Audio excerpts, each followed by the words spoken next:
আসসালামু আলাইকুম ওয়া রাহমাতুল্লাহি ওয়া বারাকাতুহু। আশা করি সকলেই ভালো আছেন।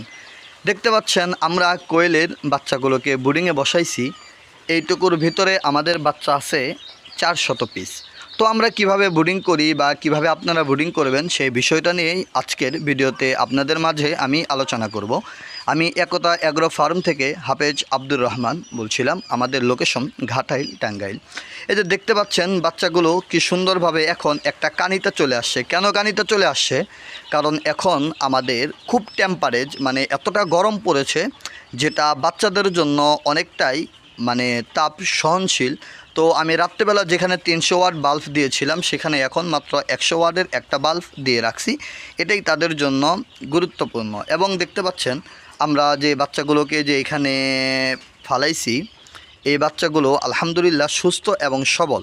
তো আমরা বোর্ডিংয়ে সবথেকে গুরুত্বপূর্ণ যে বিষয়টা হলো, আপনাকে অবশ্যই খেয়াল রাখতে হবে যেন কোয়েলের বাচ্চাগুলো একত্রিত না হয়ে যায়। যেরকম দেখতে পাচ্ছেন আপনার স্ক্রিনে, একত্র হয়ে গেলে এরকমভাবে আপনারা বাচ্চাগুলোকে ছাড়িয়ে দিবেন।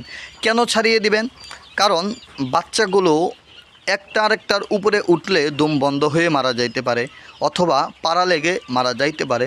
তো আশা করি এভাবে আপনারা বোর্ডিং করবেন। আর যদি আপনাদের কোনো রকমের সমস্যা হয়, স্ক্রিনে দেওয়া নাম্বারে অবশ্যই আমাদেরকে ফোন দিবেন যে কোনো সকল পরামর্শে এবং যে কোনো কোয়েল পাখির বাচ্চা নেওয়ার জন্য। সকলকে জানাই ধন্যবাদ।